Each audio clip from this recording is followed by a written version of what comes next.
Good evening everyone. মই media আপোনাক সকলোকে স্বাগতম জনাইছো মোৰ ইউটিউব চেনেল অন্য এটা ভিডিঅ'ৰ মাজলৈ আৰু কিছু সময়ৰ পিছত বেলি ডুব যাব আৰু সন্ধিয়া হৈ আহিব আৰু আজি আমি গৈ আছো দীপ্তিশ্বৰী ৰাস মহোৎসৱত আজি থিয়েটাৰ চাবলৈ গৈ আছো ৰাখো চাম ৰাস চোৱা হোৱা নাই এই বছৰটো এফালে জিন্তু আছে আমিও যাম থিয়েটাৰ চাবা আজি নাটক আছে আজি মোৰ টেষ্ট মোৰ মৰম নাটকখনৰ মানে বহুত চৰ্চা আহিছে কিন্তু কেনেখন কেনেকুৱা হয় যে আমি চাই ৰিভিউটো দি দিম কেনেকুৱা লাগে আৰু জিন্তু ৰাখৰ বিষয়ে কিবা কবি ৰাস চালো মই যোৱাকালি চালো কাছকাটাত আৰু এবাৰ দীপ্তিশ্বৰীটো চাইছো আৰু আজি থিয়েটাৰ আছে দীপ্তিশ্বৰীত তাত আমি প্ৰস্তুতিবান নাটক চাম মোৰ টেষ্ট আজি থিয়েটাৰত মানে অলপ আচৰিত ধৰণৰ কেইটামান টেকনিক আছে এবাৰ গেলাৰীটো মানে দুটা ভাগত ভাগ কৰিছে আৰু প্ৰস্তুতিবান এন্ট্ৰি গেলাৰীৰ মাজৰ পৰা মাৰিব এন্ট্ৰিটো গতিকে কেনেকুৱা হয় মানে ভিডিঅ'ত দেখা পাই আছো কিন্তু আজি নিজে চাম নিজে চাই গোটেইখিনি এক্সপিৰিয়েঞ্চটো আপোনালোকক জনাম গতিকে আপোনালোকে ভিডিঅ'টো একদম চাই দিব কোন কোন যাব কাৰ লগত যাম গোটেইখিনি আপডেট দি আছো গতিকে আপোনালোকে ভিডিঅ'টো শেষলৈকে স্কিপ নকৰাকৈ চাই থাকিব আৰু এতিয়া আমি ৰাস চাব যাব ওলাইছো এফালে ৰেডি হৈছে মাহত যাব আৰু মোৰ ফ্ৰেণ্ড এজন যাব কুলদীপ গতিকে সেই ভিডিঅ'টো অলপ লাজ কৰি আছে কিয় লাজ কৰিছে গম নাপাওঁ এইটো লাজটো সি জানে মাজে মাজে লাজে ধৰে তাক কিয় গম নাপাওঁ গতিকে আমি যাম আৰু ৰাসৰ ডাইৰেক্ট দীপ্তিশ্বৰী ৰাস মহোৎসৱৰ বাকৰিত লগ পাই আছো এতিয়া আপোনালোকে আমাৰ লগত ভিডিঅ'টো চাই থাকিব একদম শেষলৈকে গতিকে ৰাসত ডাইৰেক্ট লগ পাই আছো I don't ever slow up, no I don't take shit I got no love for the fakeness If you wanna play tough and wanna hate this I'll always show up I don't ever slow up, no I don't take shit I got no love for the fakeness If you wanna play tough and wanna hate this I'll always show up and make a statement I don't ever slow up, no I don't take shit I got no love for the fakeness If you wanna play tough and wanna hate this I'll always show up and make a statement Everything I do so instinctive and so passionate Every word I move so descriptive like an adjective I got a vendetta against people who patented Being negative when you should be getting after it I got facts over tracks, this and that Spitting slow, spitting fast, I could roast, I could gas Think I'm okay at last, but I don't know if that can erase all the past And the pettiness, a reflection of the emptiness Hilarious, you think you're worth my time, you're delirious Mysterious, because you hide behind a fake exterior Inferior, you know I'll always be a bit superior Get off of me, this ain't no humble brag I want you to hear words, you can say them back I want you to feel free from the chains at last And to believe in what you got, it was built to last, yeah Now that I've been put through hell I never got anyone's help I had to do it all myself I don't ever slow up, no I don't take shit I got no love for the fakeness If you wanna play tough and wanna hate this I'll always show up and make a statement I don't ever slow up, no I don't take shit I got no love for the fakeness If you wanna play tough and wanna hate this I'll always show up and make a statement Gonna learn the consequence of being incompetent Mental health is confidence, dreams and some honestness I'm not here to save the day, that's for you to take away I could play a million mind games, but instead I say something not illogical, something that is topical Rub it on and watch it go, make yourself unstoppable Dreams are irresponsible, but they're always possible If you just believe, you could be so remarkable Thoughts in my head, a collage and they spread I'll be great one day, going off of my meds No I'm not giving up, no I'm not giving in I will make it to the top, taking off in the wind I gotta make it, I'm saving every day to taste it I'm patient, but my mind, it can hardly take it I'm chasing a dream that I've had for several ages A vacant, modern kingdom for the taking Now that I've been put through hell I never got anyone's help I had to do it all myself I don't ever slow up, no I don't take shit I got no love for the fakeness If you want বিকট খন্দ কৰি প্ৰেক্ষাগত কবলৈ অনুৰোধ জনালো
সব খতম হয়ে গেল cable শিকাৰ চলিবলৈ হে বাকী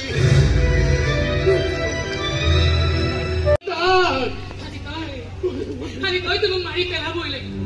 কিয়নো আমিবোৰ বেয়া মানুহ কেউ কিছু নোহোৱা আমিবোৰ দুখীয়া ডাল দৰিদ্ৰ দুৰ্বল মানুহ এইবোৰ মানে কেতিয়াও কোনো আশাও কৰিব নাপায় কিন্তু আমি কৰিছিলো নিজৰ দেউতাক আমি দেউতা বুলি মাতিব খুজিছিলো ভুল কৰিছিলো কোনোবাই এখন মাহীমা ধৰিছো আমি আশীৰ্বাদ ঘৰ সপোন দেখিছিলো ভুল কৰিছিলো তোক দুহাতো দুটা ৰাখি কিনে আমি দুইজনী চালি তোক ভাই কেনে চিঞৰি তাৰ সপোন দেখিছিলো ভুল কৰিছিলো জীৱনে ভয়ানক বিপদ নহওক কিয় তাৰ লগত যুঁজিবলৈ আমাৰ কাৰণে আমাৰ ভাল হৈ থাকিব এই ঠাইটি আমাৰ চকু পানী দেখিলে কি কৰজি উঠিব আমাক বহুৱাবলৈ কি বান্দৰ হৈ দেখুৱাব জকাৰ হৈ নাচিব আমাক বজাৰ কৰিবলৈ দিব আমাক ফুৰাবলৈ দিব এইবোৰ সপোন দেখিছিলো আমি এইবোৰ আশা কৰিছিলো ডাঙৰ ডাঙৰ ভুল কৰিছিলো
বহুত বেছি ফুটবই হৈ থাকিম চেলত আৰু চালা এটা বছৰতে ওলাইও আহে মই দাদা কৈছিলো তোৰ কাৰণে উকিল হৈ গ'ল কি চিন্তাই নাকচ কৰি দিছে জানো সোনকালে দেখুৱাইছে টকা আছে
এনেদৰে আজিৰ নাটক মোৰ তেজ মোৰ মৰমৰ অন্ত পৰে সঁচাই কাহিনীটো ধুনীয়া লাগিছে এক্টিং সকলোৰে ভাল হৈছে এখন সুন্দৰ নাটকৰ দৰ্শক আৰু এই বছৰৰ আবাহন থিয়েটাৰৰ প্ৰেক্ষাগৃহত আহি আৰু আপোনালোকে যোনে যোনে এতিয়ালৈ মোৰ তেজ মোৰ মৰম নাটকখন চোৱা নাই আপোনালোক সকলোৱে এবাৰ আবাহন থিয়েটাৰৰ প্ৰেক্ষাগৃহত গৈ নাটকখন চাব আৰু মোৰ বিশ্বাস আপোনালোকে নিৰাশ নহয় আৰু আজি ভিডিঅ' এইখিনিয়ে আছিল আৰু মানুহ যথেষ্ট হৈছে থিয়েটাৰত ছেকেণ্ড শ্ব' হ'ব এতিয়া ছেকেণ্ড শ্ব'ৰ দৰ্শক বাহিৰত ভিৰ কৰি আছে আৰু আপোনালোকে যদি মোৰ ভিডিঅ'টো ইউটিউবত চাই আছে তেন্তে চেনেলটো ছাবস্ক্ৰাইব কৰি দিব আৰু যদি ফেচবুকৰ পেজত চাই আছে তেন্তে ফেচবুক পেজটি ফ'ল' কৰি দিবলৈ নাপাহৰিব পুনৰ এটি নতুন ভিডিঅ'ৰ মাজেৰে মই মিডিয়াই আপোনালোক সকলোকে লগ পোৱাৰ প্ৰতিশ্ৰুতিৰে আজিলৈ লৈছোঁ বিদায় শুভৰাত্ৰি।